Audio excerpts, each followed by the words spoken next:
ये उनके प्रेम को अमर बना देगी। तो अब कल हमने रामचंद्र के राज अभिषेक का दर्शन किया और कहते हैं देवता भी सारे उस दर्शन करने के लिए आए थे और महाराज दशरथ भी इस दिन की प्रतीक्षा कर रहे थे, वो भी दर्शन करने के लिए आए थे, क्योंकि उनके मन में ये एक अभिलाषा रह गई थी कि जब तक राम जी का राज अभिषेक नहीं होगा तब तक, जब तक एक भी इच्छा हृदय में रह जाती है तब तक मुक्ति नजदीक नहीं आती है। जब तक एक भी इच्छा दुनिया की है तब तक भगवान की प्राप्ति में रास्ता रुक जाता है। दशरथ तो भगवान के पिता है, भगवान के ही नित्य पिता है, ऐसे नहीं एक बार पिता हुए थे, फिर भी हमको सिखाने के लिए वो राजाभिषेक को देखने आए। फिर रामचंद्र के राज का बहुत बड़ा विस्तार से वर्णन है कि रामचंद्र ने पहले तो लक्ष्मण को कहा, लक्ष्मण अब तुमने मेरी सेवा 14 वर्ष की है तो तुम उत्तराधिकारी युवराज बन जाओ। लक्ष्मण ने कहा मैं सेवक हूं, मैं युवराज नहीं बन सकता, युवराज भरत को बनना चाहिए। एक बात बहुत अच्छी तरह से आप एक देख लो, अगर ये माना जाए कि महाराज दशरथ ने केकई के पिता महाराज केकई को वचन दिया था कि केकई का पुत्र राजा होगा, तो इस वचन की रक्षा करने के लिए राम जी वनवास गए। अब तो भरत 14 साल राजा हुआ ना, भरत को 14 साल राज मिल गया ना, इसका मतलब अब कोई ये नहीं कह सकता कि महाराज दशरथ ने अपना वचन नहीं निभाया। तो महाराज दशरथ के वचन की मर्यादा रह गई ना, रघुकुल रीत सदा चलाई, प्राण जाए वचन न जाए, तो ये मर्यादा रह गई। और इसीलिए रामचंद्र ने केकई के आंखें बंद करके केकई से 14 साल वनवास दिलवाने का वचन लिया था। और केकई अब विधवा होने के लिए तैयार हो गई, कलंक सहने के लिए तैयार हो गई, अपने पुत्र से भी तिरस्कृत होने के लिए तैयार हो गई, निंदित होने के लिए तैयार हो गई। उफ नहीं बोला, चुप रही, क्योंकि राम जी की ये इच्छा थी। इसलिए जब भी कोई केकई को बुरा कहता था, लक्ष्मण भी कहता था, तो राम जी कहते हैं मेरी मझली माँ को वही बुरा कह सकता है जिसने साधुओं का संग नहीं किया। तो केकई में भी केकई के वचन को सत्य राम ने कहा था ऐसे करना। क्यों? क्योंकि पिताजी मुझे राज अभिषेक तो करवा रहे हैं, लेकिन वचन तो केकई के पिता को दे के आए कि उसका पुत्र राजा बनेगा ना, तो उसको राज तो मिलना ही चाहिए। वो दूसरी बात है, भरत ने भाइयों के प्रेम की लज्जा रखने के लिए राज को स्वीकार नहीं किया। इसलिए जब रामचंद्र वापस लौट के आए तो भरत ने प्रणाम करके कहा कि पिताजी ने मेरी माताजी के कहने के ऊपर मुझे राज दिया था, ये आपके खड़ाऊ और ये आपका राज जो हमने 10 गुना पहले से ज्यादा समृद्धिशाली बनाया है,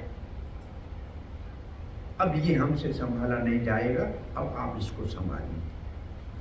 तो दशरथ महाराज का भी वचन सत्य हो गया कि भरत महाराज को 14 साल राज मिला, और भरत की भी मर्यादा प्रतिष्ठित हो गई कि भाई भाई से लड़ना नहीं चाहिए, भाई भाई से प्रेम करना चाहिए। राम जी को राज उसका लुटा दिया और फिर भरत को युवराज पद के ऊपर अभिष्ट किया। अब राम के बाद भरत राजा है, ऐसा मर्यादा बनाई कि भाई इसको कहे कि वाइस प्रेसिडेंट कौन है, तो वाइस प्रेसिडेंट भरत बन गए। फिर 8 मंत्री जो पहले से आ रहे थे महाराज दशरथ के, जिसमें मुख्य सुमंत्र था, और 8 मंत्रियों का नाम लिखा है जो नीतिज्ञ थे और प्रजा के हित का सोचते थे और राजा के विश्वास पात्र थे। मंत्री देश का हित पहले चाहे, पहले देश का हित चाहिए। हमारा जो भारतीय धर्म है ना, सनातन वैदिक, वो सिर्फ लोक हित का धर्म है। इसमें मुख्य है उद्देश्य लोक के हित का है। इसलिए रामचंद्र को कहते हैं उपासक लोकाय, भागवत में तो लिखा है रामचंद्र अपनी प्रजा की पूजा करते थे, उसके लिए पूजनीय उनकी प्रजा थी। बाकी सबके लिए भगवान पूजनीय है, लेकिन भगवान के लिए उनकी प्रजा पूजनीय है। अपने पुत्र को जैसे प्रेम करते ऐसे अपने प्रजा से प्रेम करते थे। 108 मंत्री ऐसे मिले, फिर सुचारू बड़े सेनापति, बलिष्ठ और धर्म रक्षक थे। और राम राज में कोई स्त्री विधवा नहीं होती थी। ये रामराज की एक पहचान थी, स्त्री विधवा नहीं होती थी। और कोई पिता अपने पितृ का श्राद्ध नहीं करता था, उसके जीते कोई बच्चा नहीं मरता था, बाप के होते हुए बेटा नहीं मरता था।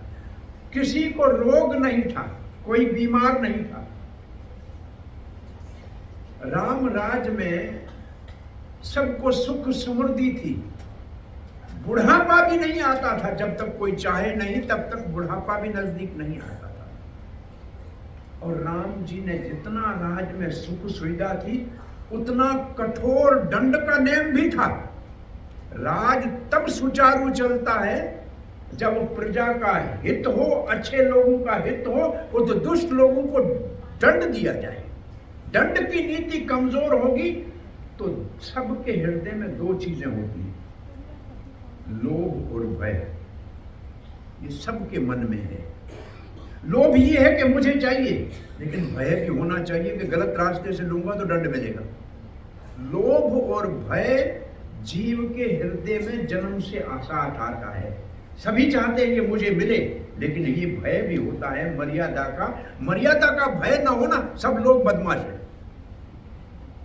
अगर मर्यादा ना हो ना, बड़े का आदर करने की या सरकार के नियम का पालन करने की, तो सब लोग चोर है। सबके अंदर लोभ तो भरा हुआ है ना। ये तो सुशासन है, इसलिए मर्यादा में सब रह जाते हैं, नहीं तो सब लोग सेल्फिश है बाय नेचर। स्वभाव से सभी अपना हित चाहते हैं, लेकिन कुछ मर्यादाएं शास्त्र ने बना रखी है। तो रामचंद्र ने गुप्तचर विभाग बहुत बड़ा विश्वास पात्र था, जो सब जगह का पता लगाता था।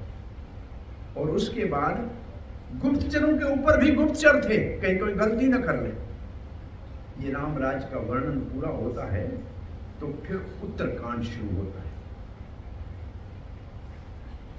रामराज के इस विभाग में भी और उत्तरकांड में दोनों जगह ये लिखा है, रामचंद्र जैसे राज सिंहासन के ऊपर विराजमान हुए, सीता देवी साथ में विराजमान हो गई, राज अभिष्ट हो गया, वशिष्ठ जी मुख्य पुरोहित बने, वानर सब तीर्थों का जल लाए, सब समुद्रों का जल लाए। तो पहला काम राम जी ने कहा कि आप खजाने से बहुमूल्य सब चीजें लाइए, जो ये हमारे विभीषण, सुग्रीव, हनुमान, अंगद, जामवंत आदि जो वीरों ने हमारी सेवा सहायता की है, इनको उपहार दिया जाए। और कई स्वर्ण मुद्राएं ब्राह्मणों को दान दी। राज अभिषेक के समय बहुत बड़ा ये कार्य हुआ।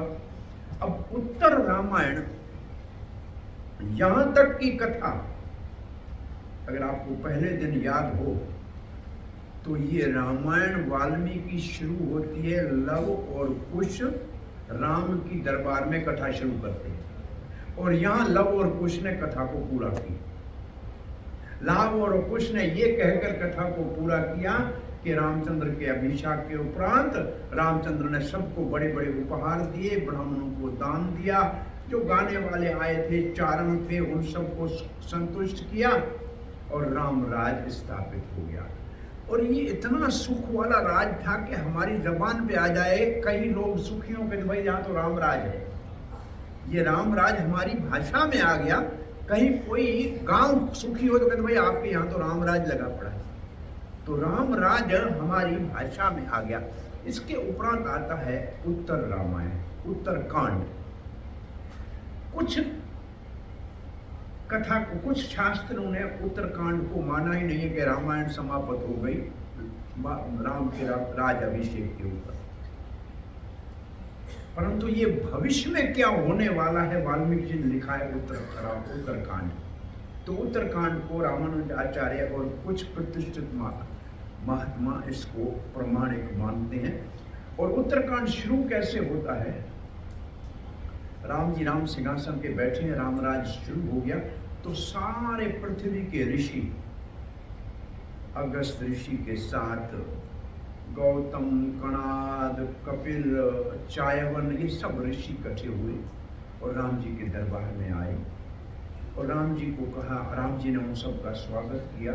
राम जी को कहा, आपने बहुत बड़ा धरती के लोगों का उपकार किया है, बड़े बलिष्ठ इन राक्षस रावण, कुंभकर्ण और मेघनाथ का वध करके सृष्टि में शांति को आपने स्थापन किया है, हम आपका धन्यवाद करने आए हैं। तो श्री रामचंद्र ने बहुत निम्रता से हाथ जोड़कर ये पूछा कि आप इन असुरों का इतना मेघनाथ को अवध्य क्यों बता रहे हो? तो अगस्त ऋषि ने असुरों की पूरी जन्म पत्री निकाल के सुनाई कि असुरों की उत्पत्ति कैसे हुई। वो शुरू ऐसे होता है कि पुलस्त ऋषि, वो ब्रह्मा जी का पुत्र है, वो तपस्या करने के लिए त्रिबंधु ऋषि के आश्रम में जाके रहने लगा। और उस त्रिबंधु ऋषि के आश्रम में बहुत सी अप्सराएं आती थी और त्रिबंधु की अपनी लड़की भी थी, वो आपस में खेलती थी। पुलस्त को ध्यान करने में ये अप्सरा आके जब शोर करती थी तो एक दिन उनका ध्यान भंग हुआ और उनके मुख से निकल गया कि अगली बार अगर मेरी किसी के ऊपर नजर पड़ी तो वो गर्भवती हो जाएगी। ये तो अप्सराओं ने सुना है, बेचारी भयभीत होकर भाग गई। दूसरे दिन पता नहीं था, त्रिबंधु की पुत्री उसके सामने चली गई। जैसे उसकी नजर पड़ी, उसने देखा ये क्या हो गया, गर्भ कैसे हो गया। पिता के सामने गई, पिता ने देखा, आश्चर्य से ये हुआ क्या। बेचारी सर नीचे करके खड़ी है। पिता ध्यान में बैठ के देखा कि ये तो पुलस्त ऋषि के शराब के कारण हुआ है। अपनी पुत्री को लेके पुलस्त के पास आया। पुलस्त को कहा कि अब ये आपके दृष्टि से ही गर्भवती हुई है, आप इससे विवाह कर लो। तो त्रिबंधु ऋषि की पुत्री के साथ पुलस्त का विवाह हुआ और उससे पुलस्त के घर में बेटा हुआ विशर्वा। ये जो विशर्वा बेटा पुलस्त के घर में हुआ, ये विशर्वा इसका विवाह फिर इड़विड़ा के साथ किया और इड़विड़ा और विशर्वा के घर में कुबेर पैदा हुआ। और अब कहते हैं पहले दो असुर थे, हेती और परहेती। उनके कुल में आगे जाकर 3 महाभयंकर असुर हुए, माल्यवान, माली और सुमाली। इनका राज लंका के ऊपर हुआ करता था और लंका के ये राजा थे। अब ये देवताओं के ऊपर आक्रमण करने जा रहे थे तो भगवान विष्णु ने देवताओं की रक्षा के लिए इनके साथ भारी युद्ध किया। उसमें माली मारा गया। विष्णु ने माली को मार दिया, बाकी 2 भाई बचे, सुमाली और माल्यवान। ये वहां से भाग के लंका को छोड़ के नीचे चले गए पाताल लोक में। पाताल लोक में जब ये रह रहे थे तो ये सोच रहे थे आखिर हमारा कुल कैसे बढ़े असुरों का। तो उन्होंने एक दिन विशर्वा के बेटे को, कुबेर को, जिसको ब्रह्मा जी ने दिग्पाल बनाया, 4 दिशाओं का राजा बनाया, एक का इंद्र है, एक का कुबेर है, तो कुबेर दिग्पाल है। तो कुबेर को जब दिग्पाल बनाया तो उसको ब्रह्मा जी ने पुष्पक विमान दिए। और जैसे ही इन माल्यवान और सुमाली ने देखा, ये किसका बेटा है? विशर्वा का बेटा। तो सुमाली ने अपनी बेटी केकसी को विशर्वा के पास भेजा कि ऋषि का पुत्र होगा तो हमारा वंश चलेगा। और ये कथा आपको बताई थी कि केकसी और विशर्वा के पास गई, गलत समय पे गई, संध्या काल में गई, यज्ञ के स्थान पे गई। विशर्वा ने कहा तुम आई हो संतान के लिए, लेकिन तेरे घर में असुर पैदा होंगे। और फिर उसने कहा नहीं, मैं तो अपने पिता के कहने के ऊपर आई, मेरा तो कोई उद्देश्य आपको असमय संकट देने का नहीं था। तो विशर्वा ने कहा ठीक है, तुम्हारा चौथा बेटा धर्मात्मा बनेगा। तो फिर विशर्वा और केकसी से पहले 10 गर्दन वाला बेटा पैदा हुआ, उसका नाम 10 गिरी वाले रखा, जो आगे चल के रावण हुआ। फिर बहुत बड़े शरीर वाला निकला, उसका नाम कुंभकर्ण हुआ। फिर एक बहुत कुरूप बेटी पैदा हुई, उसका नाम शूर्पणखा हुआ।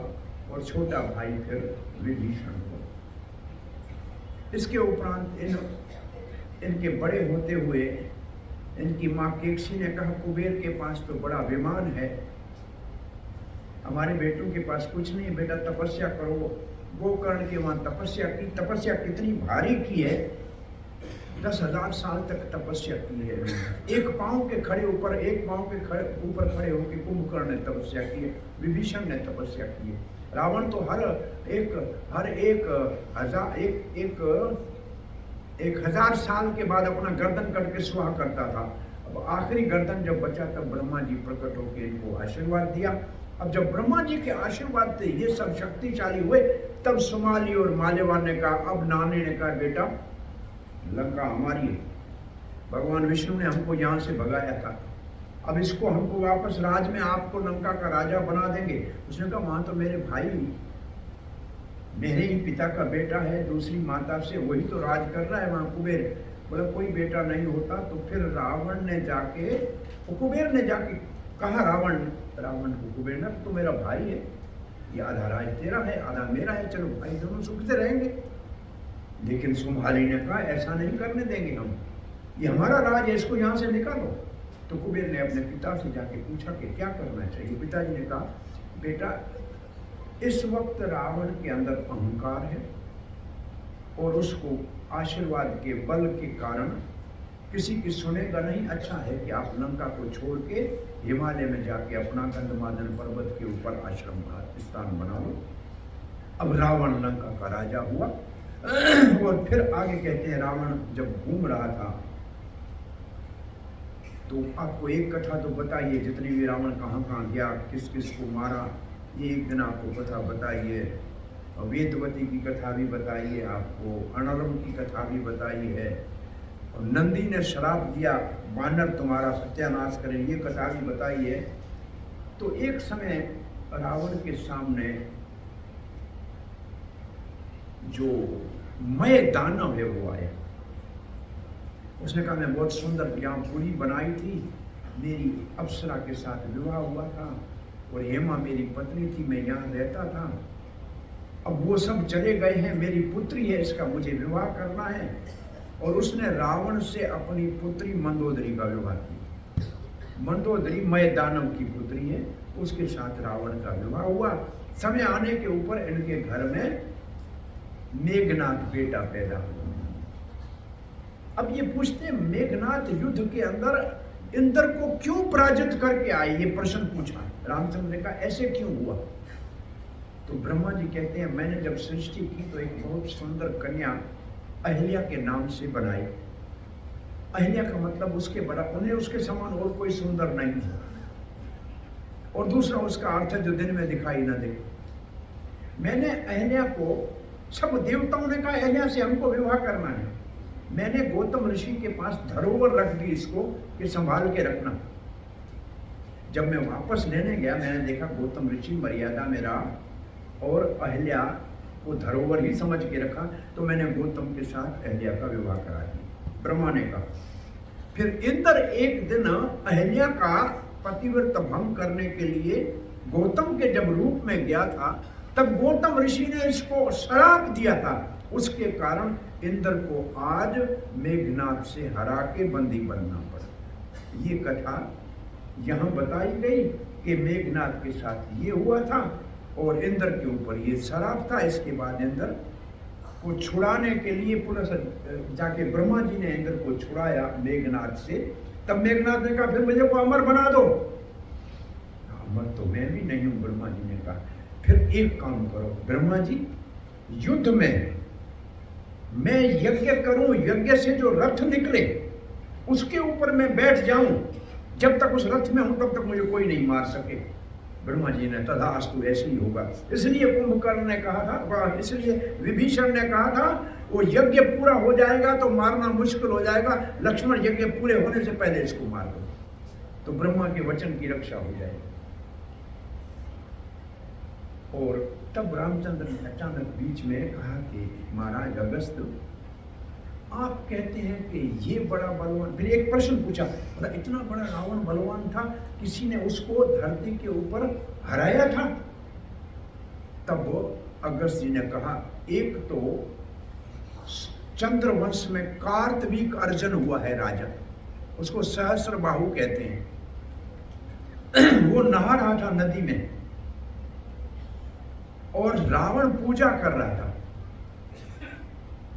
और उसने अपने हाथ ऐसे पसारे, नदी का पानी रुक गया, रावण का सारा ही पूजा का सामान बह गया।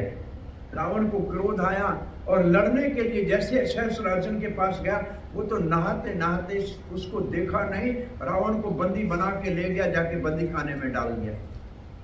तो रावण को सहस्र बाहु अर्जुन ने बंदी बनाया था। तब उसका दादा पुलस्त मुनि आया और सहस्र बाहु से छुड़ा के गया था।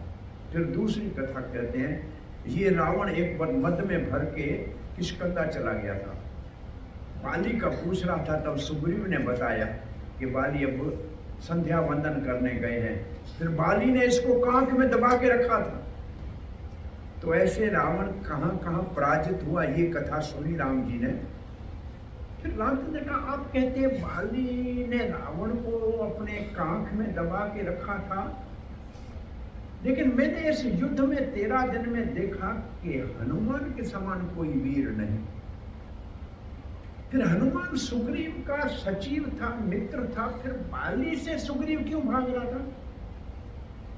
तो फिर पूरी अगस्त जी ने हनुमान जी की जीवनी बता दी कि हनुमान का कैसे प्रकट्य हुआ, कैसे उसके ऊपर इंद्र ने वज्र का प्रहार किया सूर्य की तरफ जाते समय, फिर सारे देवताओं ने कैसे हनुमान को, ये हनुमान सुन रहा था, इस कथा हनुमान के सामने हो रही थी। और ये जब कथा पूरी हुई तब कुछ और प्रश्न हुए हैं। इस बीच में एक दिन रामचंद्र के लिए कुछ विदूषित कहते हैं हंसी मजाक करने वाले। एक शब्द है मजाक, एक शब्द है विनोद। विनोद का मतलब किसी को छेड़ना, और मजाक का अर्थ है जिसको सुनने के बाद सारा शरीर खुश होकर हंसने लग जाए। वैसे उर्दू का शब्द है मजाक, लेकिन संस्कृत में भी इसका एक महात्मा कहलाता है अर्थ हो सकता है। तो विदूषित में एक भद्र नाम का विदुष था और राम जी कह रहे वो सबका मजाक उड़ा रहा था, ये ऐसे चलता है, ये ऐसे करता है, ये जैसे करते हैं सब लोग। तो रामचंद्र ने पूछ लिया, अरे आप सबकी बात कर रहे हो, मेरा भी कोई उपहास करता है, मजाक उड़ाता है क्या? तो उस दिन भद्र के मुख से अनायास निकल गया, जी हाँ रामचंद्र, लोग तो ये कह रहे हैं कि सीता 1 वर्ष तक लंका में रावण के पास रही, कितना कामी है राम और लोभी है, उसको अपनी पत्नी के रूप में घर में बिठा के बैठा है। कहा तो हंसी के रूप में मैं। राम जी को इसका बहुत बड़ा दुख हुआ और राम जी रात को राजा का वेश बदलकर नगर में भ्रमण करने लगे। तो जहाँ जहाँ लोग बैठे थे, एक जगह पे लोगों के मुख से ये सुनाई दिया कि लोग कह रहे हैं कि राम जी ने, सब इतना भला राम राज है, परंतु ऐसे राम जी ने क्या उनको कमी है? कितनी उसको स्त्रियां सुंदर कन्या मिल सकती हैं, वो उसको सीता को ही क्यों स्वीकार किया? और फिर वाल्मीकि रामायण में नहीं है, तुलसीदास में एक धोबी की पत्नी घर से एक रात बाहर रही, तो धोबी ने धिक्का दे के घर से बाहर निकाला और कहा कि मैं रामचंद्र नहीं हूँ जो तुमको अपने घर में पत्नी के रूप में रख लूँ, तुम बाहर रह के आइए तो चली जाओ। अब राम जी वापस आए, दूसरे दिन बहुत गंभीर हो गए, अपने तीनों भाइयों को बुलाया और बुला के कहा पहले मुझे वचन दो, जो मैं कहूँगा उसके ऊपर आप कोई प्रश्न नहीं पूछेंगे, जैसे मैं कहूँगा वैसे मानेंगे। सब भाइयों ने कहा ऐसे तो कभी राम जी ने कहा नहीं, हम तो इसके आज्ञाकारी हैं, फिर भी राम जी जो कहेंगे वो सत्य ही होगा, जैसे आप भैया कहेंगे हम आपकी आज्ञा का उल्लंघन कभी नहीं करेंगे, कुछ पूछेंगे तक नहीं। अब मैं कथा को आगे बढ़ाऊं उससे पहले ये बता दूं, जब वनवास के समय घूमते फिरते राम सीता, एक दिन सीता ने राम जी को कह दिया कि राजकुल में जन्म लेना कितना राजनीति और षड्यंत्र सहना पड़ता है। भाई आप राजकुल में जन्म लिया तो राज के लिए हम आपको वनवास मिल गया, मुझे कभी संतान उत्पन्न करना होगा तो मैं तो किसी ऋषि के आश्रम में जन्म दूं, हमें राज में जन्म देने की इच्छा नहीं है, क्योंकि वहां तो बहुत सियासत होती है, वहां तो राजनीति होती है, वहां षड्यंत्र होते हैं। अब ये बात जो सीता ने कही थी ये राम जी के मन में पहले से थी, क्योंकि सीता की ये इच्छा थी। और इस बीच में सीता अब गर्भवती है, जब ये बात हो रही है तब राम जी ने अपने भाइयों को कहा कि लक्ष्मण, ये तुम्हारे ऊपर मैं काम रखता हूँ कि सीता जी ने मुझे कहा था कि कुछ ऋषियों के आश्रम का भ्रमण करना चाहती हूँ, घूमना चाहती हूँ। अब तुम इसी को यहाँ से रथ के ऊपर ले जाकर आश्रम में घुमाकर गंगा पार करके वहीं छोड़ के आना। अब तो तीनों भाई अवाक हो गए, कुछ बोल नहीं पाए और पूछना नहीं था, क्योंकि वचन पहले दे दिया था। लक्ष्मण, तो इतना बड़ा कठिन काम मुझे करने के लिए राम जी ने दिया है, लेकिन आज्ञा का पालन करना है। और लक्ष्मण को कहा कि सीता ने कहा था आप जाके बोलोगे कि ऋषियों के आश्रम में चलेंगे तो वो खुशी से चलेंगे। लक्ष्मण ने जाकर सीता को कहा, देवी, राम जी ने कहा है कि आपको आश्रमों का, ऋषियों के आश्रमों का दर्शन करना है, तो आप चलिए, हम आपको आश्रमों का दर्शन कराते हैं। सीता बड़ी खुश हो गई, बहुत सुंदर वस्त्र आभूषण पहने और ऋषियों को देने के लिए कुछ धन दान दिया और सुमंत रथ लाया और रथ के ऊपर चढ़ के ये आगे गए हैं। एक रात रास्ते में रुके हैं और तमसा नदी को, गंगा को पार किया है। तमसा नदी के तट के ऊपर जब पहुंचा है, नाव में पार किया, तब लक्ष्मण जी कहते हैं,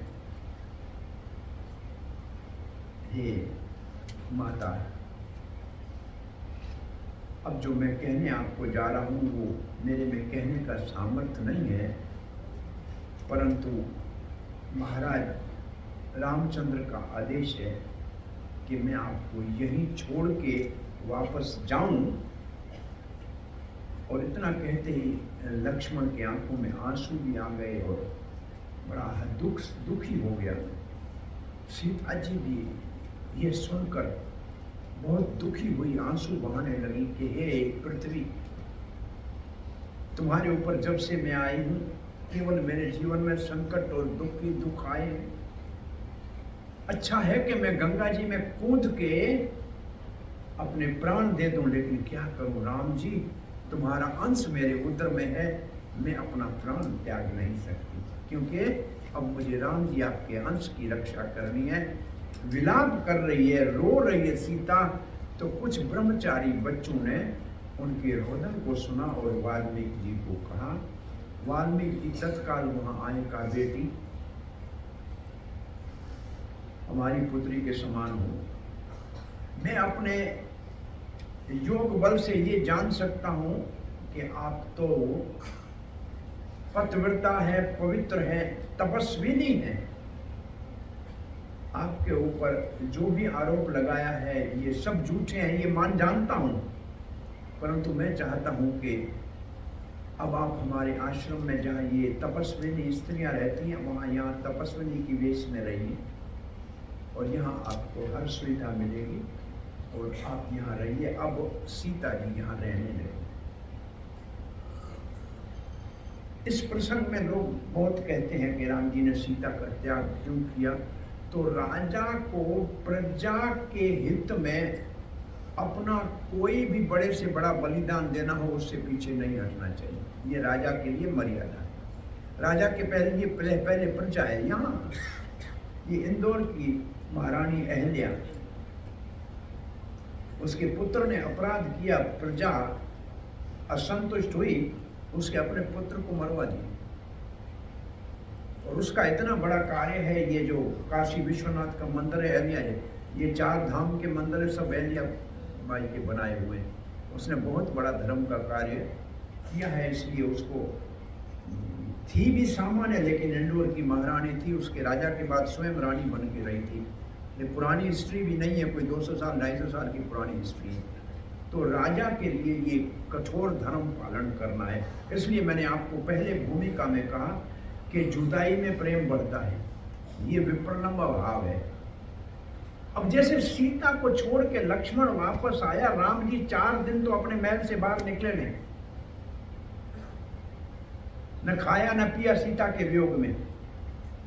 और वाल्मीकि ने यह भी कहा था कि सीता आप पतिव्रत तो राम आपसे प्रेम करते हैं, उसमें भी तिल जितना फर्क नहीं आया है। और यहां राम जी जब बाहर नहीं निकले तो लक्ष्मण ने कहा, भ्राता आप ऐसे अंदर बैठेंगे तो राज कैसे चलेगा, कैसे न्याय दिया जाएगा प्रजा को। जब प्रजा का शब्द सुना तो राम जी बाहर निकल के आए राज के अंदर, जैसे आके बैठे प्रजा में।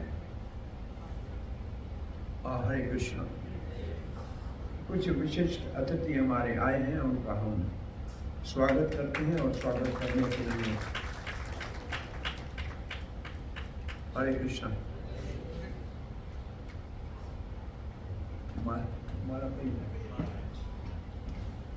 श्री राम जय राम जय जय राम,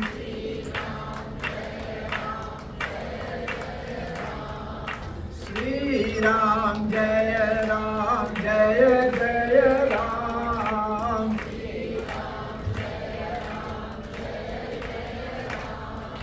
रघुपति राघव राजा राम, पतित पावन सीताराम। रघुपति राघव राजा राम, पतित पावन सीताराम।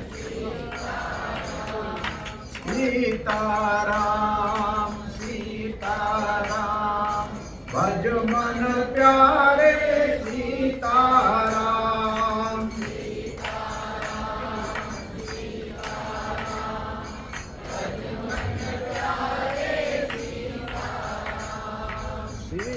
सीताराम सीताराम भज मन प्यारे सीताराम, सीताराम सीताराम भज मन प्यारे सीताराम। जय रघुनंदन जय घनश्याम जानकी वल्लभ सीताराम,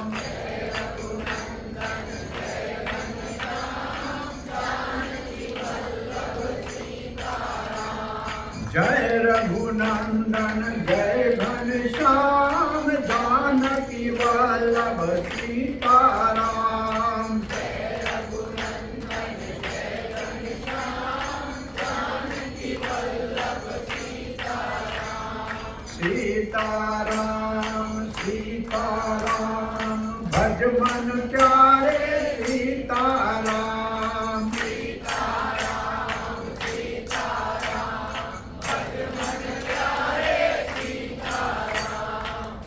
सीताराम सीताराम भज मन प्यारे सीताराम, सीताराम सीताराम भज मन प्यारे सीताराम। सीताराम लक्ष्मण हनुमान की जय। सो उत्तरकांड के अंतर्गत हम जनता के शंका और संदेह के कारण मर्यादा पुरुषोत्तम रामचंद्र ने सीता को वाल्मीकि ऋषि के आश्रम में भेज दिया। और ये भी आपको बताया कि जानकी ऋषि के आश्रम में अपने बच्चों को जन्म देने को अधिक पसंद करती थी राजमहल से। तो राम जी ने जानकी की इच्छा को पूरा किया कि ऋषि के आश्रम में अपने बच्चों को जन्म दे। और वहां सीता सुख से रह रही थी और उनके यहाँ लव और कुश का जन्म हुआ। और वाल्मीकि जी ने कुश घास को छूकर बच्चे का पवित्र किया तो उसका नाम कुश हुआ। और जो कुश के नीचे हिस्से को लगाया तो नीचे को लव कहते, लव का मतलब छोटा, उसका नाम लव रखा। ऐसे लव और कुश का जन्म वाल्मीकि के आश्रम में हुआ। दूसरे तब जब लक्ष्मण ने कहा कि भ्राता ऐसे अंदर बैठने से जनता का हित नहीं होगा, तो राम जी बाहर आए, राज सिंहासन में बैठे। बोले देखो कोई बाहर आया तो नहीं है, किसी को कोई अन्याय हुआ हो, न्याय के लिए आया हो। वापस आए, लक्ष्मण बोला कोई नहीं आया। बोला नहीं देखो कोई होगा। तो एक प्रसंग आता है कि एक कुत्ता राम जी के दरबार के बाहर सर फटा, खून बहरा पड़ा था और चिल्ला रहा था। लक्ष्मण ने पूछा क्या है? बोला राम जी के पास ले चलो। उस कुत्ते को राम जी के पास लाया गया तो उसने कहा कि ये मंदिर का जो मठाधीश है, ये ब्राह्मण जो है, इस ब्राह्मण ने मुझे बिना किसी कारण के डंडा मारा है। ब्राह्मण को बुलाया गया, ब्राह्मण से कहा कि आपने कुत्ते को क्यों मारा, इसने कौन सा आपका अपराध किया था? और ब्राह्मण कुछ उत्तर नहीं दे पाया। तो रामचंद्र ने कुत्ते को कहा आप बताओ, आपको इसने मारा है तो इस ब्राह्मण को दंड क्या दिया जाए? तो उस वक्त कुत्ता बोलता है, कुत्ता वैसे नहीं बोल सकता है, लेकिन रामचंद्र कहे जब कुत्ते को पैदा कर सकता है, कुत्ते को बुलवा भी सकता है। कहीं एक बार हम कथा कर रहा था, हमने कहा एक क्षीर सागर होता है, तो किसी ने कहा क्षीर सागर कैसे हो सकता है? दूध तो यहाँ हमारे को 100 रुपया किलो ही नहीं मिलता है, दूध का सागर हो तो सबका भला हो जाएगा।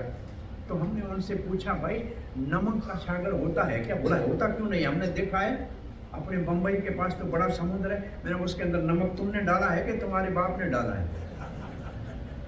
बोला तो भगवान ने डाला है। तो मैंने बोला नमक डाल सकता है तो घी नहीं डाल सकता क्या? दूध भी नहीं डाल सकता क्या?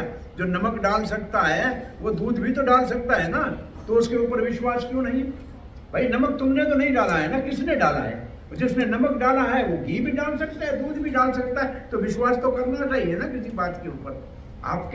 आपकी सोच के अंदर नहीं आता है। वास्तव में भगवान और भगवान की कथा जहाँ हमारी सोच समाप्त होती है वहां से शुरू होती है। वो ऊपर के स्तर की बातें हैं, उसको समझने के लिए मुख्य चाहिए श्रद्धा। श्रद्धा अगर हृदय के, और श्रद्धा उसके ऊपर होती है जो देखा हुआ नहीं होता है, जो सामने नहीं हो उसके ऊपर विश्वास करे, उसको श्रद्धा कहते हैं। सो कुत्ते ने कहा इस ब्राह्मण को वो जो बड़ा मठ है, मंदिर है ना, उसका बड़ा महंत बना दो, हाथी के ऊपर चढ़ा के शहर में इसको घुमाओ। रामचंद्र ने कहा ये दंड दे रहे हो कि इसको पुरस्कार दे रहे हो? ये तो इनाम दे रहे हो।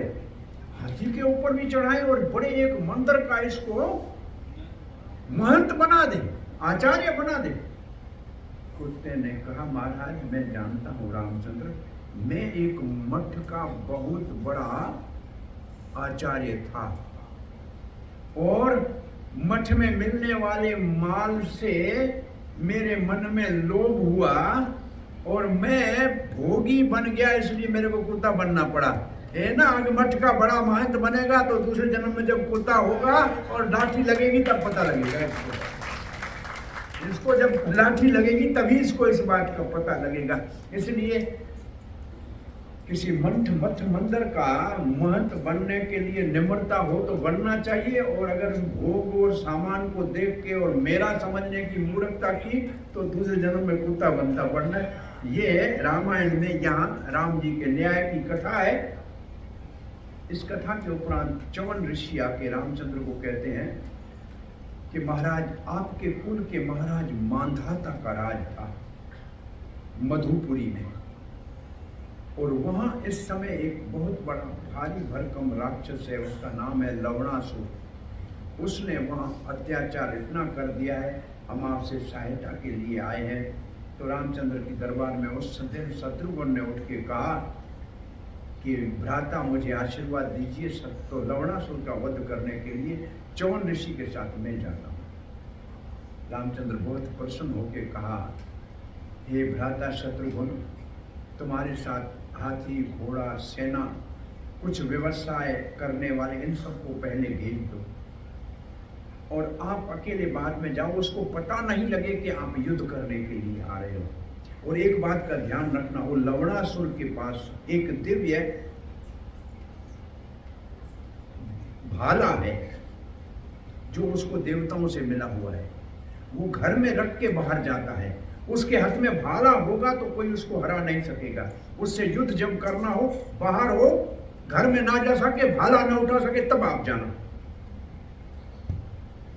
लक्ष्मण यहाँ से च्यवन ऋषि के साथ चले हैं। तीसरे दिन वाल्मीकि आश्रम पहुंचे हैं और वहाँ उनको लव और कुश का दर्शन हुआ है, उनका जन्म हुआ है। तो ये जानते थे शत्रुघ्न के लव और कुश सीता के पुत्र, इनको मालूम था। और यहाँ से शत्रुघ्न जब मधुपुरी पहुंचे हैं तो वहाँ लवणासुर की कथा लंबी चौड़ी बताई हुई है कि लवणासुर जो मधु राक्षस था, जो विष्णु ने मारा था, मधु और केटव उसका बेटा था, और उस राक्षस ने आज मधुपुरी के ऊपर अपना साम्राज्य स्थापित किया हुआ था। और महाराज मांधाता जो सूर्य वंश का राजा था, उसके बेटे को मार दिया था। तो शत्रुघ्न ने देखा कि जब लवणासुर बाहर जंगल में शिकार करने जाता है तो उस समय उसने उसके नगर को चारों ओर से घेर लिया, उसको अंदर आने का रास्ता बंद कर दिया। आप आज भी अगर आप वृंदावन जाएंगे तो वृंदावन एक वन है, ऐसे 12 वन हैं। उनमें से एक वन का नाम है मधुवन, और मधुवन में लवणासुर की गुफा आज भी है, हम उसको देख के आए हैं। और शत्रुघ्न का मंदिर बना हुआ है, जहाँ शत्रुघ्न लवणासुर का वध किया था, वो मंदिर बना। और ये मथुरा भगवान श्री कृष्ण से आने से पहले शत्रुघ्न ने इस मथुरा नगरी को का नाम था मधुरा, और इसका नाम मथुरा फिर हो गया, ये शत्रुघ्न ने स्थापित की थी। लवणासुर सामने से आया, शत्रुघ्न देखा, हंसने लगा, और हंसते हुए क्या, कहाँ से ये बच्चा आ गया है, या रास्ता मेरा रोक के खड़ा है, और उसको एक पेड़ मारा। थोड़ी देर के लिए शत्रुघ्न मूर्छित हो गया।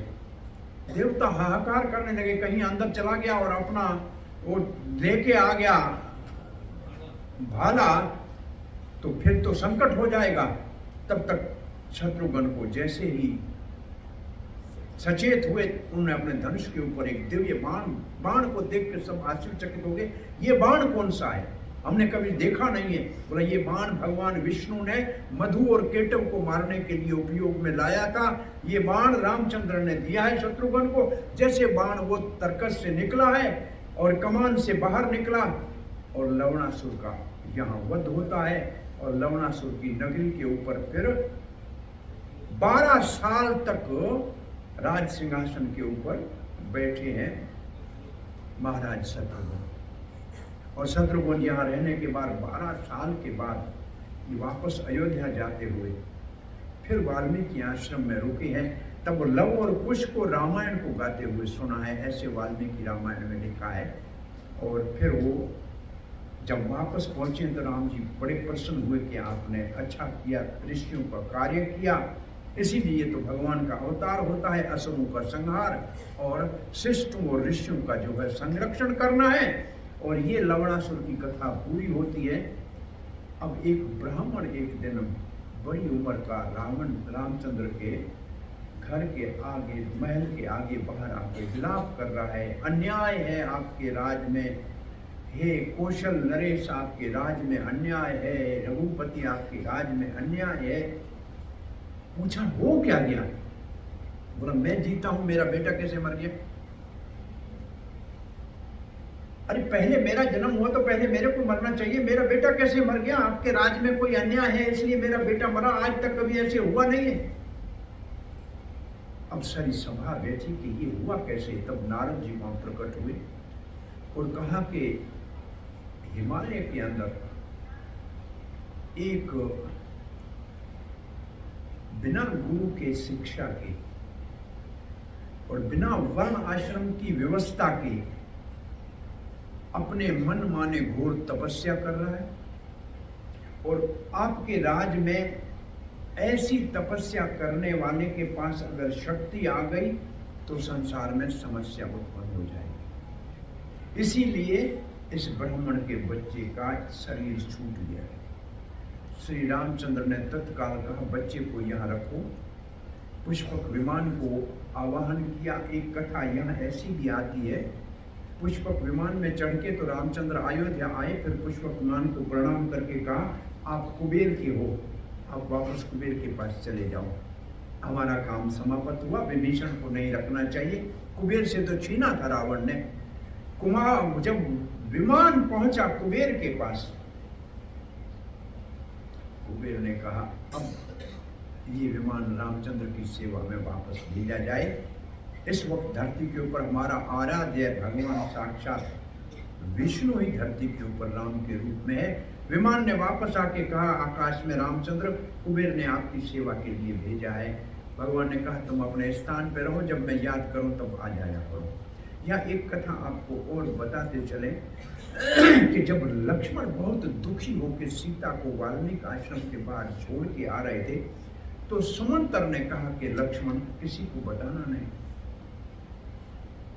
आपके पिता को ये मालूम था कि एक दिन राम को सीता का त्याग करना पड़ेगा।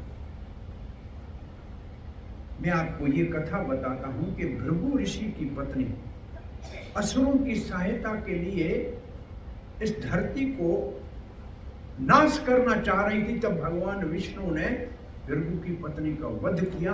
तब भृगु जी ने श्राप दिया था कि भगवान विष्णु आपने मेरी पत्नी से मुझे जुदा किया है, भविष्य में आपको धरती के ऊपर अवतार लेके आना जब पड़ेगा तब आपको भी अपने पत्नी का वियोग सहना पड़ेगा।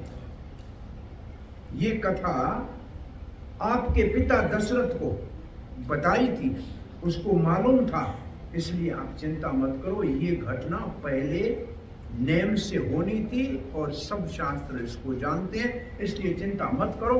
और इसके ऊपर प्रश्न जब पूछते हैं महात्माओं से कि राम जी ने ऐसे क्यों कर लिया, तो 3 ऐसे प्रसंग आते हैं कि द्रौपदी को पांडवों ने दाएं पे क्यों लगाया, नल ने दमयंती को एक वस्त्र में जंगल में क्यों छोड़ा, सीता ने रामचंद्र का त्याग क्यों किया।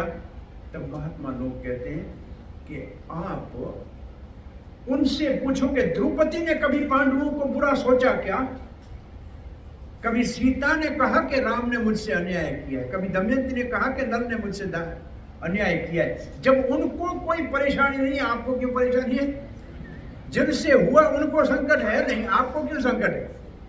उन्होंने कभी, उनके हृदय में कभी कोई द्वेष आया नहीं, राम के प्रति सीता के मन में तो कभी नहीं आया ना।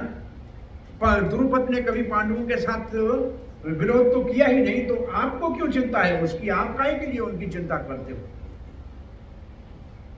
सो अपन कथा ये कर रहे थे कि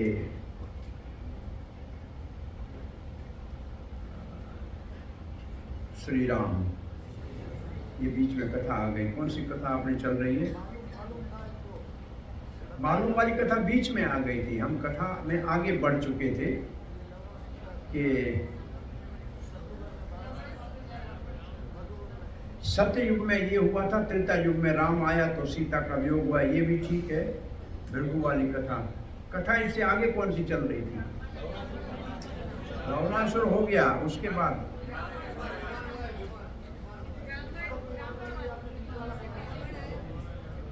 जय श्री राम।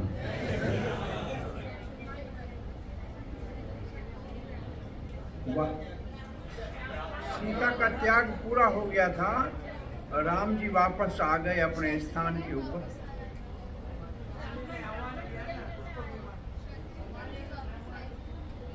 क्या बेटी? हरी बोल। सुनने वाले सुनाने वाले किसी को अगर याद नहीं है तो भगवान की इच्छा है।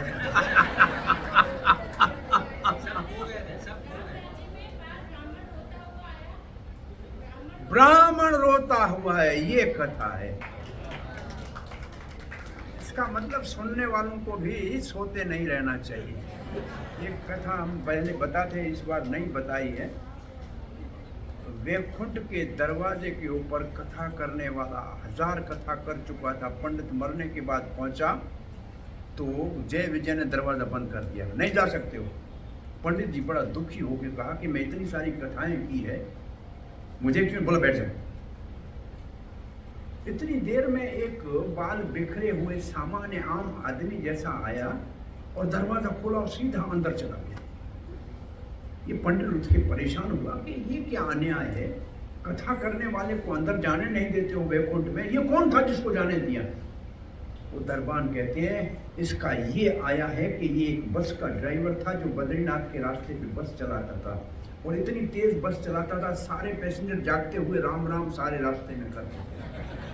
इसने 30 साल ड्राइवरी की है और लाखों लोगों को राम राम जपाया है और जागते बिठाया है। महाराज तेरी कथा में आधे लोग सोते थे। तेरा रास्ता कहाँ से खुलेगा, तुम जागते रहो। तो ये मैं इसलिए पूछ रहा हूँ बीच में कि कहीं आप सो तो नहीं गए, हमारा रास्ता बंद हो जाए ऊपर। आधे लोग सोते रहते हैं कथा में, तो जागते रहना चाहिए। तो रामचंद्र पुष्पक विमान की बात आई थी, इसलिए कथा और चली गई कहीं। पुष्पक विमान के ऊपर जब रामचंद्र चढ़े हैं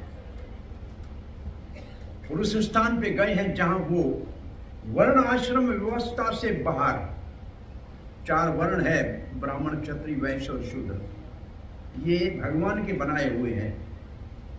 चतुर्वर्ण्याम मया सृष्टम गुण कर्म विभागशः, ये भगवत गीता का श्लोक है। और ब्राह्मण भगवान के माथे से उत्पन्न हुआ है, क्षत्रिय भुजाओं से हुआ है, उधर से वैश्य हुआ है और जांघों से शूद्र हुआ है। ये भगवान से उत्पन्न हुए और ये भगवान का शरीर, भगवान के चरण, अरे सभी तो भगवान का चरण चाहते हैं, तो शूद्र चरण ही तो भगवान के हैं। तो उसको कभी, अभी देखो आपके घर में टोपी हो ना हो, जूता तो सबके पास होता है, तो शूद्र का कोई अपमान करने का विधान नहीं है शास्त्र में। सारा आधा भार तो वो उठा के घूमता है, तो इसके लिए उसका कोई अपमान करने के लिए ये जाति नहीं है। इनसे बाहर भी कुछ अंतज्य होते हैं, उनको यवन कहते हैं, जो 4 वर्णों से बाहर हैं। हमारा वास्तव में धर्म का नाम है वर्ण आश्रम वैदिक धर्म। ये वर्ण आश्रम वैदिक धर्म हमारे भारतीय धर्म का नाम है, भारत का। न इंडिया हमारा नाम है, हमारा नाम है भारतवर्ष, जो महाराज भरत के पीछे इस देश का नाम हुआ था। और इस देश के अंदर जो धर्म था उसका नाम था वैदिक वर्ण आश्रम धर्म। ये व्यवस्था बहुत समय अच्छी चलती रही, लेकिन गत 1200 साल में इसमें बहुत विकृति आई है। विकृति ये आया कि जाति पाति इसको कर दिया, जाति पाति में इसको विभाजित करने की मूर्खता की गई है। भला शरीर बिना पाँव के हो सकता है क्या? या बिना शरीर के हो सकता है, बिना सिर के हो सकता है क्या? बिना बाजू के हो सकता है? चारों चीजें चाहिए कि नहीं चाहिए शरीर में? तो समाज में चारों वर्ण चाहिए, अपमान के लिए नहीं, सबका सम्मान अपने स्थान पे होना चाहिए। लेकिन फिर ये छूत छात और फिर ये जातिवाद आ गया। जाति तो है कि पशु जाति, मानव जाति, देव जाति, जाति कोई ऊंच नीच नहीं होती है। लेकिन ये सारी हमारे समय के अंदर विशेष रूप से अंग्रेजों ने इसको हमको बाहर की दुनिया में, इंडिया शब्द की आप ट्रांसलेशन देखना जाके डिक्शनरी में, इंडिया से इंडियन शब्द के लिए आप देखना जाके पढ़ना, लिखा है अनकल्चर्ड, जो जिनकी कोई सभ्यता नहीं है, बहुत नीच किस्म के लोग, उसके शब्द ऐसा लिखा है, देखना उसमें जाके। हमने अभी तक भारत तो एक, उसका कोई कितने सालों से भारत है ये गिनती नहीं की जा सकती। राम के समय भी भारत था जी, ये भारतवर्ष तो राम के समय था। ये कौशल अभी भी पड़ा है ना, जनकपुर अभी भी पड़ा है ना, जनक महाराज रहे थे, ये तो भारत में आज भी पड़े। और भारतवर्ष कितना विशाल था। ये पूरी धरती का नाम जो खारे पानी से घिरी हुई है उसका नाम भारतवर्ष है। ये आज जिसको हम भारत कहते हैं, आज से 100 साल पहले भी इससे बड़ा भारत था। न बांग्लादेश था, न पाकिस्तान था, न बर्मा अलग था, न तिब्बत अलग था। और उससे 500 साल पीछे जाओगे तो ये इंडोनेशिया, मलेशिया, फिजी, ये सब इसको श्री क्षेत्र कहते थे। और यहाँ आज भी आप जाके देखो, रामा 1, रामा 2, रामा 3, रामा 4 रोडों के नाम है थाईलैंड में। और थाईलैंड के एयरपोर्ट के ऊपर समुद्र मंथन का बहुत बड़ा एक डायरामा बना हुआ है। समुद्र मंथन करते हैं देव और असुर। और इंडोनेशिया में आज भी मुसलमान भले हैं लेकिन करते हैं राम के लीला। तो ये भारत की सीमा इतनी छोटी नहीं थी। हमने आपको कभी बताया है, महाभारत में इराक से मामा शल्य आया था। ये मिडिल ईस्ट सारा जो है ये मामा शल्य की राजधानी थी। नकुल और सहदेव के मामा का राज था ये। और ये चाइना से आया था भगदत्त महाराज, आंखें नहीं खुलती थी वो, यहाँ चाइना से सेना एक अक्षौणी दुर्योधन की सेना में लाया था। तो भारत की, और रामायण के समय थे तो साउथ अमेरिका तक टनेल थी। ये पूरा भारत था। इस भारत इतना छोटा नहीं है भाई।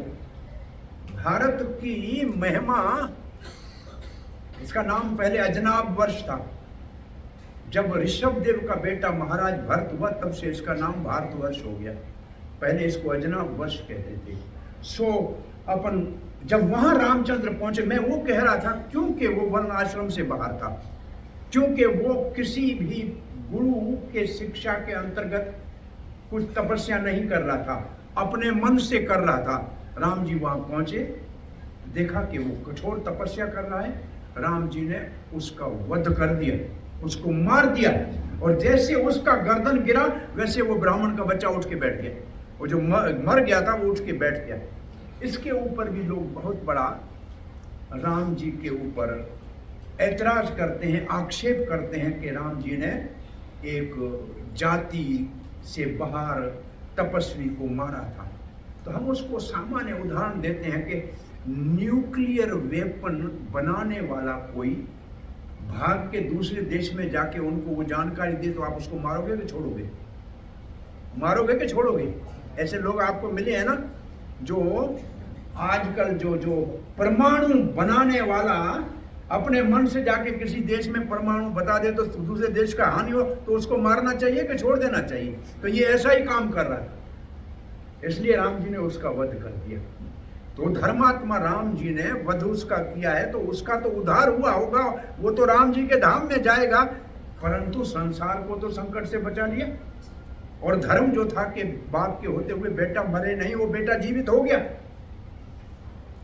और फिर अब कथा को पूर्णाहुति की ओर पहुंचाने का प्रयास करते हैं। रामचंद्र अपने सभा में बैठे हुए हैं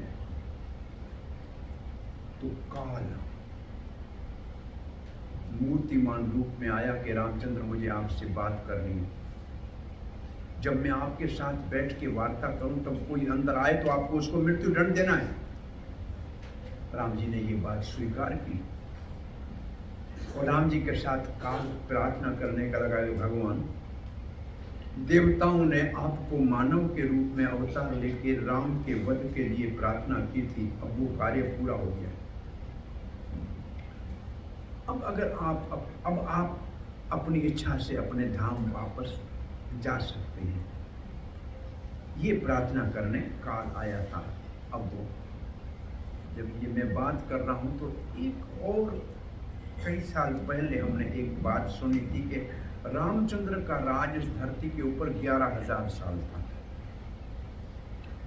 सत्य युग में, अब हमारे कल युग में 100 साल उम्र है, द्वापर में 1000 थी और त्रेता में 1 लाख थी। उम्र बड़ी होती थी पहले।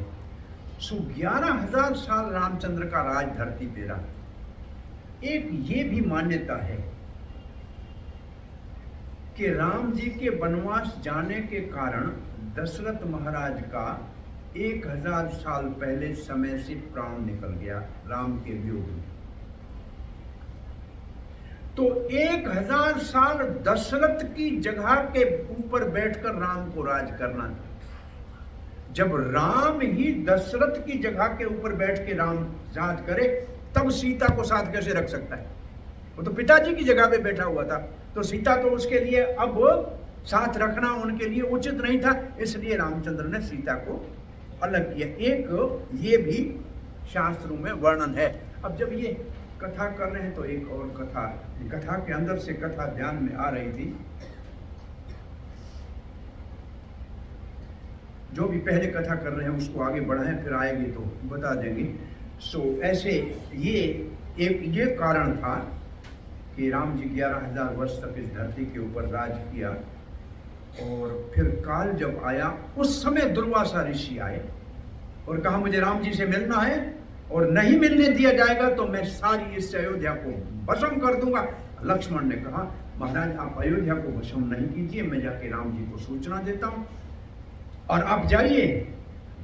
जैसे अंदर चला गया देव ऋषि दुर्वासा, रामचंद्र ने उनका स्वागत किया, काल भाग के चला गया। काल के जाने के बाद पूछा दुर्वासा महाराज आपकी क्या सेवा करूं? रामचंद्र बोला मैं बहुत भूखा हूं, मुझे भोजन कराओ। महाराज रामचंद्र ने भोजन का प्रबंध किया, दुर्वासा को भोजन खिलाया गया। दुर्वासा संतुष्ट होकर गए। फिर सभा बैठी कि अब नेम ये था कि काल के होते हुए कोई अंदर जाए तो दरवाजे के ऊपर बैठे वाले लक्ष्मण का राम जी को वध करना है। अब राम जी कहे मैं लक्ष्मण का कैसे वध करूं? वशिष्ठ जी ने कहा अपना प्रिय कोई हो उससे आप नहीं बोलो और त्याग कर दो, वो उसके लिए मौत से ज्यादा भारी है। आप लक्ष्मण का त्याग कर दो। अब लक्ष्मण का राम जी त्याग करें, ये सुनते ही लक्ष्मण सरयू के किनारे गए और राम जी का ध्यान करते हुए शेष थे पाताल में अपने शेष लोक से ले गए। राम जी ने कहा लक्ष्मण के बगैर मैं भी तो नहीं रह सकता, लक्ष्मण के बगैर मुझे रहना नहीं, अब मैं यहां नहीं रहूंगा। भरत की ओर देखा, भरत ने कहा मुझे राज करने के लिए मत बोलने का, राम जी आप जहां जाएंगे वहां मैं जाऊंगा, मैं यहाँ राज नहीं करूंगा। बोला फिर राज कौन करेगा? शत्रुघ्न को बुलाओ। कहाँ से बुलाएं? मथुरा देश से बुलाओ। बहुत कोई दूत गया शत्रुघ्न को वहां से कहा कि आप वो राम जी ने बुलाया। वो तत्काल वहां से आया और रास्ते में सारी बात समझ में आ गई कि लक्ष्मण ऐसे शरीर त्याग दिया है, राम जी अब शरीर त्यागने का विचार कर रहे हैं। सारी अयोध्या इकट्ठी हो गई कि राम जी हम आपके साथ रहना चाहते हैं। और इस स्थिति में जब शत्रुघ्न वहां पहुंचा है तो उस समय राम जी को कहने लगा राम जी मैंने कभी आपकी आज्ञा का उल्लंघन नहीं किया, अब आप मुझे को राज करने के लिए मत कहना, मैं जहां आप जाएंगे वहां जाऊंगा। ये है चार भाइयों का प्रेम। एक भी राज के लालच नहीं है, जहाँ राम रहेगा वहां सब रहेंगे। जो बात मुझे आपको करनी थी अभी मेरे को स्मृति में आ रही है कि एक दिन राम जी ने कहा भरत हम राजसूय यज्ञ करें। भरत ने कहा भैया इसमें बहुत हत्याएं करनी पड़ती है, नहीं करना है। बोला फिर अश्वमेध यज्ञ करें? बोला ठीक है अश्वमेध यज्ञ करो। जब अश्वमेध यज्ञ करने का समय आया तो कहा यज्ञ में बैठने के लिए राम के साथ सीता तो होनी चाहिए। अब सीता कहां से आएगी? सीता का तो परित्याग कर दिया गया। अब कैसे ये यज्ञ पूरा हो? तो सोने की सीता बनाई गई। सोने की सीता बनाई गई, उसकी प्राण प्रतिष्ठा की गई। यज्ञ पूरा हुआ तो कहा अब इस सोने की सीता का विसर्जन करो। तो सोने की सीता बोल उठी कि नहीं मैं राम जी आपकी पत्नी हूं, आपके साथ यज्ञ किया, मैं कहीं नहीं जाऊंगी। राम जी ने कहा मैंने तो एक पत्नी व्रतधारी का व्रत लिया हुआ है, सीता एक ही मेरी पत्नी है, मैं आपको नहीं रख सकता। बोला फिर मैं क्या करूं? अब वो क्या अंग संग तो नहीं हो सकती क्योंकि वो बनी हुई सोने की है। तो एक कथा ये है, राम जी ने कहा फिर अगले कृष्ण अवतार में आप राधा बन के आना, क्योंकि आप सोने की बनी हुई हो। और क्योंकि सोने की बनी हुई पत्नी जो है वो केवल प्रेम करने के लिए, देखने के लिए है, वो भोगने के लिए नहीं है। वो फिर राधा बन के वापस आई। अब ये यज्ञ जो हो रहा है, इस यज्ञ में सब जगह से ऋषि आए, महात्मा आए, वाल्मीकि जी आए और अपने साथ लव और कुश को लाए। और उस सभा में लव कुश को जब देखा तो उनसे रामचंद्र ने पूछा, आप बेटा आपका परिचय क्या है? बोला, हम तो शिष्य हैं वाल्मीकि ऋषि के। तो वाल्मीकि जी से पूछा कि ये कौन है आपके शिष्य? बोला, ये आपके पुत्र हैं, सीता के दोनों। तब सीता को वहां बुलाया गया। तो जब सीता वहां आई तो वाल्मीकि ने कहा कि मेरी तपस्या और सब ऋषि हम ये वचन देते हैं और प्रमाण देते हैं कि सीता पतिव्रता है, तपस्विनी है, मन कर्म वचन से कभी राम को नहीं भूला है। हम सब इसका साक्षी है। राम जी आप इसको स्वीकार कीजिए। और सीता राम जी के निकट जाने लगी तो सारी प्रजा ने कहा, अरे हाँ, लंका में अग्नि परीक्षा हुई थी ना, यहाँ भी एक अग्नि परीक्षा होनी चाहिए। ये सुनते ही सीता को बहुत कष्ट हुआ कि बार बार अग्नि परीक्षा। सीता ने कहा, मैंने मन कर्म वचन से कभी राम जी के अतिरिक्त कहीं नहीं सोचा है, तो हे पृथ्वी तुम मेरी माता हो, फट जाओ। और सबके देखते हुए पृथ्वी फट गई और अंदर से एक रथ निकला, उसके ऊपर सीता जी विराजमान हो गई और सीता जी अंदर गई, धरती बंद हो गई। राम विलाप करने लगे, हाय सीता, हाय सीता। और फिर हम वापस आते हैं कि जब शत्रुघ्न ने कह दिया कि मैं भी राज नहीं करूंगा और सारी अयोध्या ने कहा कि अब हम राम जी आपके यहाँ बिना रह नहीं सकते, तो लव और कुश को उत्तर कौशल और दक्षिण कौशल का राज दे दिया। भरत के बेटों का केकई देश का राज दे दिया। शत्रुघ्न के बेटे मथुरापुरी के राजा बने और इस प्रकार से सबके जो है लक्ष्मण के बेटों को राज दे दिया, दो दो बेटे थे। और उसके बाद सरयू के अंदर राम सीता के सीता तो पहले चली गई थी पृथ्वी में, अब राम जी सरयू के अंदर प्रवेश किया। पीछे भरत और पीछे शत्रुघ्न और पीछे सारी अयोध्या ने प्रवेश किया और राम जी के साथ सारे साकेत धाम, राम के असली देश। वहाँ तो सीता जी पहले ही राम जी के लिए माला लेके स्वागत के लिए खड़ी हुई थी। सीताराम फिर अपने धाम साकेत में इकट्ठे हो गए वैकुंठ से ऊपर और सारे राम के भक्तों को भगवान ने अपने धाम में निवास कराया। अब राम कथा सुनने वालों को यहाँ कथा पूर्णाहुति पे पहुँचती है, यहाँ कथा की अब समाप्ति होती है। समाप्ति की माना पूरा हुआ नहीं होता। संस्कृत में समाप्ति का अर्थ होता है सम्यक प्राप्ति। जो हमने सुना वो अच्छी तरह से हमारे जीवन में हमको प्राप्त हो जाए। तो जो 9 दिन में भाग्यशाली भक्तों ने सुना है उनके जीवन में ये कथा परिवर्तन लाए, सदाचार की ओर ले जाए, हृदय के अंदर जो दुर्भाव है उनका नाश करे और आपकी भक्ति की वृद्धि हो और आप आगे सुखी हो और भगवान को अपना मान के और ये एक बार कह दे कि राम जी हम आपके हैं, तो राम जी सदा आपकी रक्षा करेंगे। इन शब्दों के साथ ये 9 दिन की राम कथा को आज यहाँ विश्राम देते हैं और ये कथा आप सबके हृदय में बसी रहे और राम जी सीताराम लक्ष्मण आप सबके ऊपर अपनी कृपा बरसा के अपनी प्रेम भक्ति दें। इन शब्दों के साथ जय श्री राम। जय जय श्री राम। सो अब मैं चाहूँगा कि कुछ लोग जो रोज आते हैं और कथा सुनी है वो 2-4 लोग अपना आके यहाँ मुख से जो उनको अनुभव हुआ है, जैसे उन्होंने इसको महसूस किया है, वो कहना चाहें तो कह सकते हैं। और कथा में तो और बहुत बातें कह सकते हैं, लेकिन आज पूर्णाहुति का दिन है तो उस और कुछ मर्यादाएं होंगी, तो इसलिए आप लोग हम कथा को यहाँ विराम देते हैं। जय श्री राम। जय जय जय जय श्री राम। जय जय श्री राम। बोलो श्री रामचंद्र भगवान की। जिन पर कृपा राम की हो गई, जिन पर कृपा करे सबको। हम सब ने 9 दिन कथा सुनी। आप जो श्रोता गए थे उनको अनंत अनंत शुभकामनाएं, धन्यवाद। भगवान राम की कृपा सब पर बनी रहे। और थोड़ी कुछ सूचनाएं हैं मैं बता देता हूँ। इस कथा के दरमियान बिहाफ ऑफ अखानी फैमिली स्पेशल मुझे रिक्वेस्ट की गई थी कि अखानी परिवार के किसी भी सदस्य से कोई भूल या कुछ हुआ हो तो अखानी परिवार आप सबसे अंतःकरणपूर्वक माफी मांगता है। अगर अखानी परिवार के किसी भी सदस्य से